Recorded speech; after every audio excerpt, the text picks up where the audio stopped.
Hi, this is Cindy. Welcome to Pearls of Liberty for March 1st, 2014. Don is not with me this morning. He is taking care of some family business, helping his father with some things. So I am solo today for this week's Pearls of Liberty. It's actually a special report on the Bill of Rights. But because there's some things in the news this morning, I'm just going to mention them. Whether they're true or not, whether they're significant or not, I'm not 100% sure. Well, obviously, if they're true, they're significant. The sources are sources that not everybody believes. Certainly, it's worth praying about these things. Benjamin Fulford put out just a blurb this morning. March 1st, 2014, 11:30 a.m. Japan Standard Time special news alert. About 3 hours ago, Russian special forces engaged U.S. ground troops in the Ukraine, according to Russian government and Gnostic Illuminati sources. This move was in response to the imminent bankruptcy of the Federal Reserve Board. And there have been rumors about that March 4th was the absolute end of the Federal Reserve being tolerated for having no funds, basically. And this is a website I very rarely quote anymore, but I do look at from time to time. And I think, as I said, it's certainly worth praying about these issues, and whether they're true or not, God will take those prayers and apply them as needed, especially if we don't pray extremely specifically, if we ask for Him to pour out grace and mercy and bring restoration to the United States Republic and bless as many people as possible and bring evil to justice. All good prayers, they can be applied. We can also call for angels to bring safety and protect people from destruction and injury. So this is what Nasara says. Alert the evil cabal trying to engage in a war with Russia. Obama or his clone was given authority by our corrupted Congress to engage. Cabal is trying to divert attention from the impending financial collapse and stop the RV. Good military should proceed with the Republic orders to arrest them immediately, like now. And this is some intel that, according to Nasara, they have information from a Pentagon briefing from last night. I guess if this is true, the good news here is that the military is within 45 minutes of an open assault on the cabal since 3 weeks ago, and in full position to strike. That is supposedly true. Military coups are not something that typically any of us would become enthusiastic about, but based on the failure, really, of the system of checks and balances, having corrupted courts, corrupted executive branch, and corrupted legislative branch, I'm not really sure what the way out is.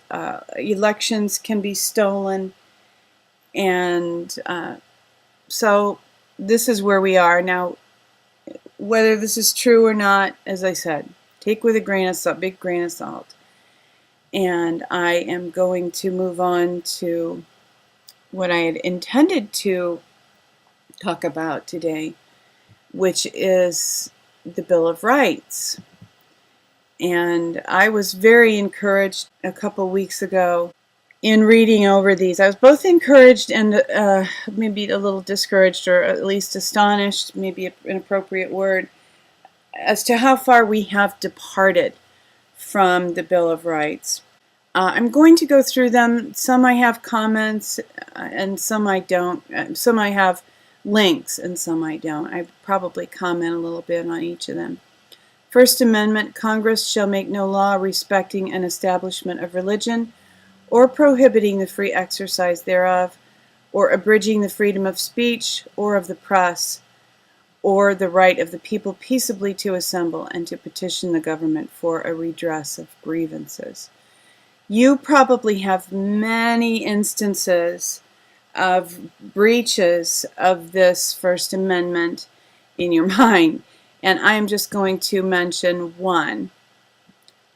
This article from Mario Murillo, he has a concern that the free practice of religion will be impeded in this manner. San Francisco will shut down every church within the city limits that does not believe in gay marriage. Now, I'm not picking on gay marriage, but gay rights have been used to diminish the Bill of Rights, especially the First Amendment. And there is no, this is just so clear. I mean, the courts are supposed to interpret the Constitution, right? When you read through these, they are so clear. They don't really need interpretation, and they have been so watered down. And the interpretations many times have been used as an excuse to water them down. This is such a clear statement and such a strong statement. Now I'll move on to the Second Amendment. Really, these things speak for themselves, and I'm going to withhold comments as much as I can. Second Amendment, a well-regulated militia being necessary to the security of a free state, the right of the people to keep and bear arms shall not be infringed. This is not about hunting. This is not about requiring people to be in a militia in order to be able to keep and bear arms. This is keeping and bearing arms as a guarantee against tyranny, that we can keep and bear arms in order to promote the security of a free state. And any interpretation of this, again, has typically watered it down. And here's just one example of how this amendment is being trampled. Is gun confiscation on the way in Connecticut? Consider what we just read, that right, and the fact that anybody would even try something like this. It's completely contrary to the Bill of Rights. The Third Amendment, no soldier shall in time of peace be quartered in any house without the consent of the owner, nor in time of war, but in a manner to be prescribed by law. This doesn't apply to us, really. This is the only one that is not being breached at this time. So I guess we got that going for us. The Fourth Amendment, the right of the people to be secure in their persons, houses, papers, and effects against unreasonable searches and seizures shall not be violated, and no warrants shall issue but upon probable cause, supported by oath or affirmation, and particularly describing the place to be searched and the persons or things to be seized. That means they can't get a warrant, and this is something that comes to mind. They can't get a warrant because there's probable cause because somebody saw you make a cocaine buy. They can't get a warrant to search for cocaine and then find hand grenades or something and arrest you for the hand grenades. The warrant has to be specific. It has to particularly describe the place to be searched and the persons or things to be seized. And we have been, this everything the NSA does is contrary to this. And there are many, many issues with this, the breach the Fourth Amendment. And I wanted to include some examples here, and I just did a search, and I found this. The Huffington Post has kind of a summary here of examples of this, and they're recent. I could probably go very far back. Woman forced into illegal body cavity search, observed bowel movement, and she filed a lawsuit. Stop searching people's a-holes for drugs. Homeland Security seized electronics from Manning's friend. And the list goes on here. And there are just huge numbers of examples. And here, when Congress voted down the Fourth Amendment. Well, Congress can't vote down the Bill of Rights. It's a higher law. And I'll say that more about that in a moment. The Fifth Amendment, no person shall be held to answer for a capital or otherwise infamous crime, unless on a presentment or indictment of a grand jury, except in cases arising in the land or naval forces or in the militia, when in actual service in time of war or public danger.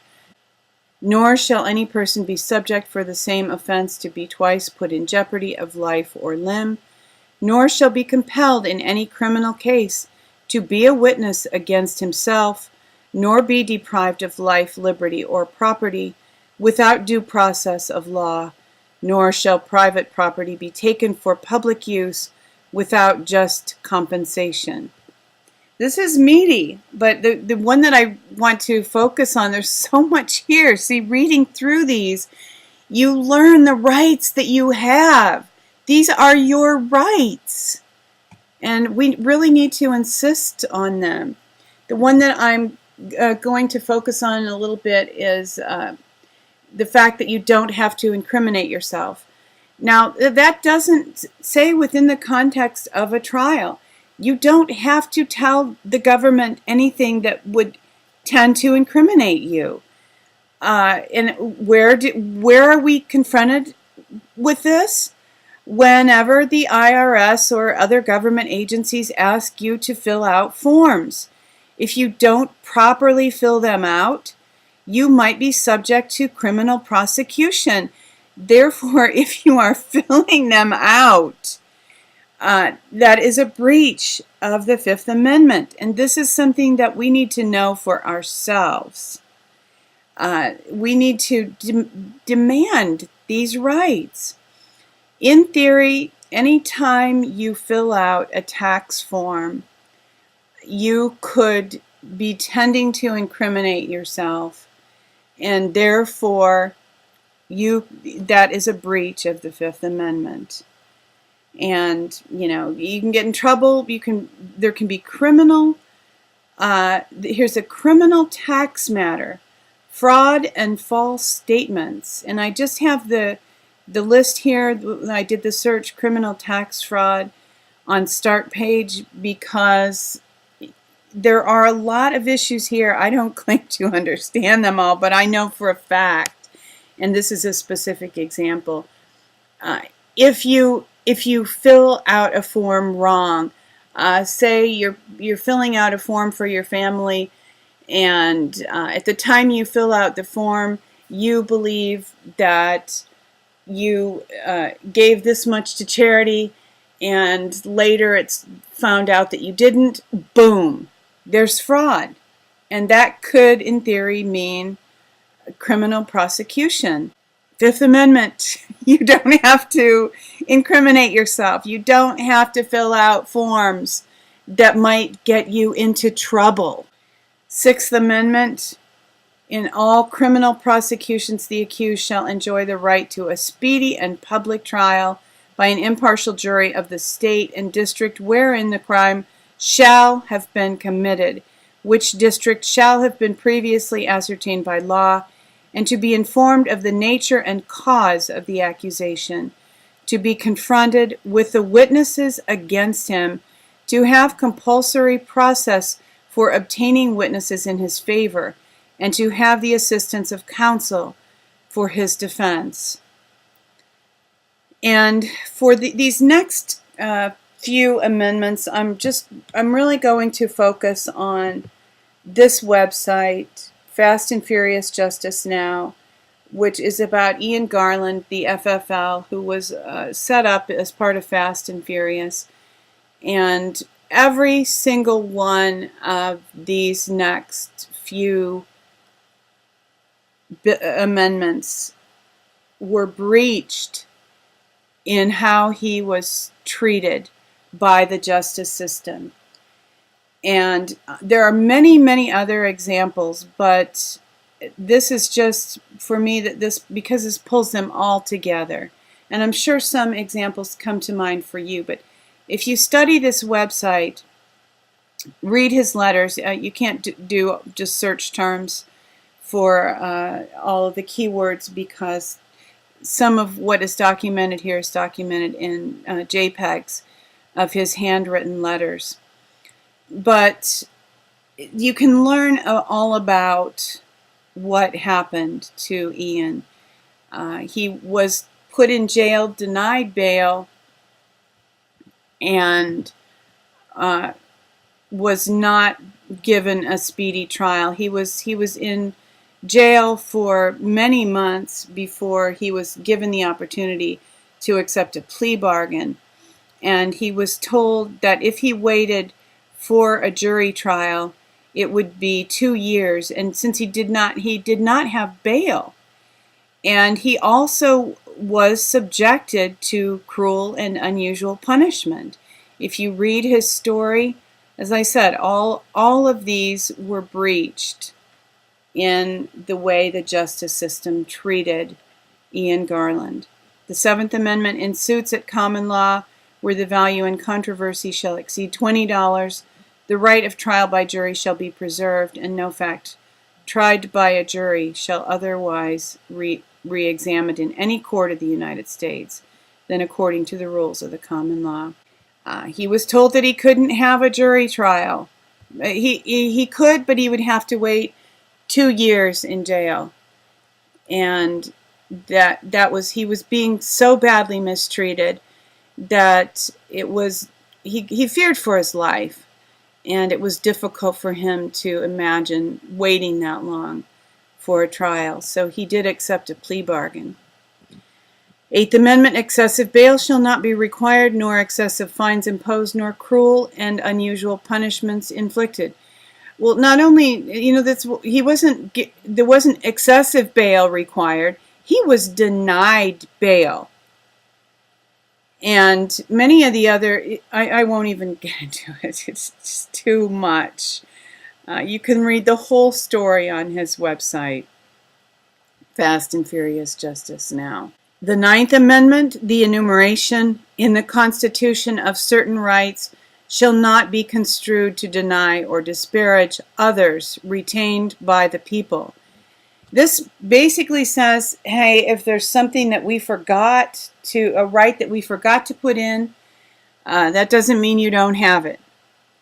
There are many rights that historically free people simply have.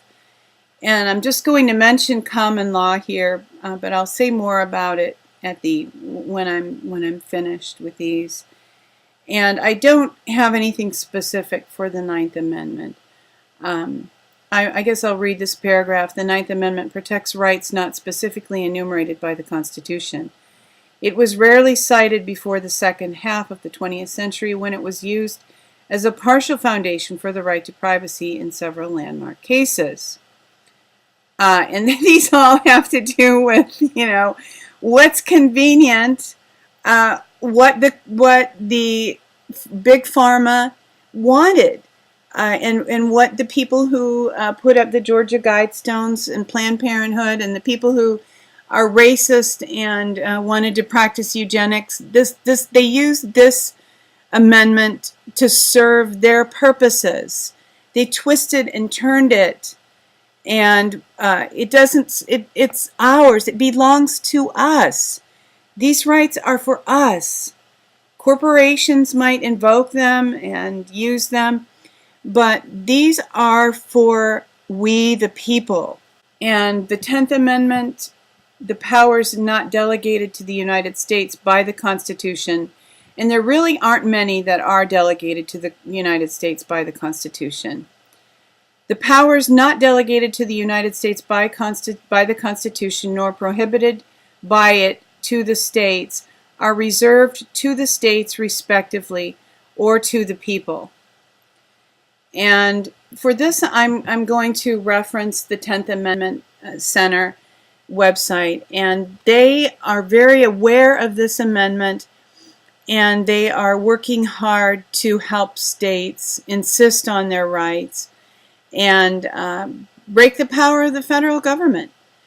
The Constitution was not framed, the Bill of Rights was not written to permit the federal government to have as much power as it has now.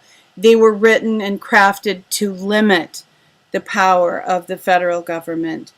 And these people at the 10th Amendment Center are doing that. I frequently mention their articles in 99th Monkey News, and they are really making a lot of progress to push back against federal tyranny. Now I want to just talk about a little bit about the hierarchy of law, in stating that there is a hierarchy of law, and that the Bill of Rights is higher law than legislated law. And that means that legislated law is not, and regulatory law may not take away what is given to us in the Bill of Rights. It's a lower law in the hierarchy of law. And, the people who have studied liberty and historical pushes for liberty are well aware of common law. And common law is also a higher law than regulatory and legislative law.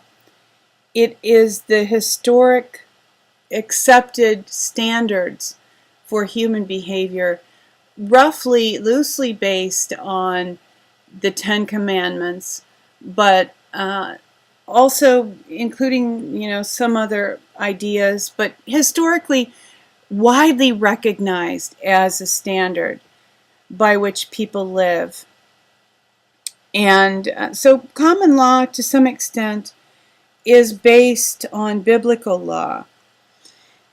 And people now are very upset if you believe what you read in politically correct circles. People don't like biblical law because they feel like it limits things like homosexual rights. Whatever. I mean, you either acknowledge it, recognize it, or you don't, but it has served humanity.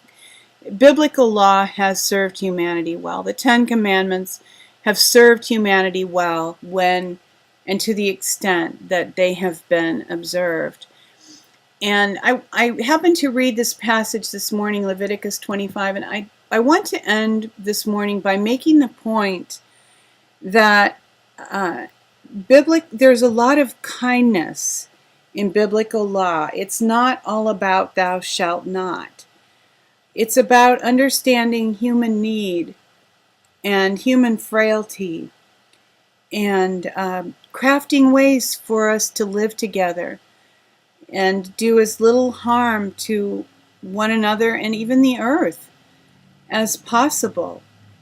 And, the basis of common law is do no harm. So I wanted to refer to this and see how far we've come. And even in looking at the Bill of Rights, I just want to remind us how much we have been defrauded, how much has been taken from us, and how much better and richer life could be if the Bill of Rights was practiced in the judicial system, recognized by the judicial system as was intended by those who wrote the Bill of Rights. So here are just some very positive things. Every 7th year they were meant to take off. You've heard the term sabbatical, and some corporations give people a year sabbatical to just be refreshed. This is the basis for that. In the 7th year there shall be a Sabbath of solemn rest for the land. You shall neither sow your field nor prune your vineyard. And that was essentially the only kind of work they did then. That means, they could take a year off and get their relationships in order, reconnect, reconsider their priorities, whatever. Rest. And God told them in these instructions how they could do that, how they could make it work. And there is a miracle involved here, that they would have extra produce that would sustain them through this year that they were not harvesting food. And then at the 49th year, they would get their property back. And when they went into the land that God gave them, each family was given land. And they were permitted to stay on that land. And if they had to sell it, if they fell on hard times, whatever, sold part of it, then it reverted back to them. Every 50 years, every 49th year, there would be a year of Jubilee, and each of them would return to their possession. And God says somewhere in here that they shouldn't consider that they own the land, that the land is His. And people who understand how Native Americans lived, that was always their belief, that they did not own the land, that they used it, they benefited from it, but they didn't believe that you could own land, that a person could own land. And this passage actually affirms that. And there is an economist whose name is Henry George, who also believes that. I don't believe he's alive anymore, but he wrote extensively about the idea of land use being determined, what the highest and best use for land is, and using it according to that use, not permitting a lot, broad private ownership of land, but that land is owned by the community, and that this is not communism or socialism. This is simply land use. And there's wisdom in this passage. And Henry George echoed some of these ideas. Okay, here it is. The land shall not be sold permanently, for the land is mine. That's God speaking. For you are strangers and sojourners with me. And in all the land of your possession you shall grant redemption of the land. And there's also law here about how to deal with the poor and how to treat the poor. And I'm just going to focus on the lending aspect here, because think of what the banks do. If you miss a payment, they raise your interest rate. They don't drop it to help you, get back in good standing, to help you recover. They raise it. And the way lending is done, the way banks function, is remarkably, astonishingly different from what this law of God, this gracious, kind, merciful, compassionate law of God. If one of your brethren becomes poor and falls into poverty among you, then you shall help him, like a stranger or a sojourner. Then you help the strangers and sojourners too, that he may live with you. Take no usury or interest from him, but fear your God, that your brother may live with you. You shall not lend him your money for usury, nor lend him your food at a profit. I am the Lord your God, who brought you out of the land of Egypt to give you the land of Canaan, and to be your God. And there's a law concerning slavery here, and not to mistreat people. In light of, all what so many people are saying and inferring about the Bible and God's law being cruel and denying people rights, it's just not so. God is for our good. He wants our good. He's not trying to hurt us or limit us like the government. And that, I brought this up in contrast to the government and the banks, who are constantly trying to take away from us. And they want us confused about who the real enemies are. They want people to believe that Christians are the real enemies because they're against gay rights. Well, first of all, a lot of Christians aren't against what people practicing whatever they want within the privacy of the walls of their own house. When you bring it to the street, it's under scrutiny. Okay, we all know that. But the reality is that, so Christians are shown, people who believe the Bible are shown in this light of trying to take away rights, limit freedoms, limit people, limit free expression, when in reality it is the banks and the corporations who are trying to limit people, not the Bible, not God, and not even most Christians. So with that, thank you for tuning in for this week's Pearls of Liberty. And as Don likes to say, see the world the way that it really is. See yourself in it. Walk your walk. You are the one that you've been waiting for.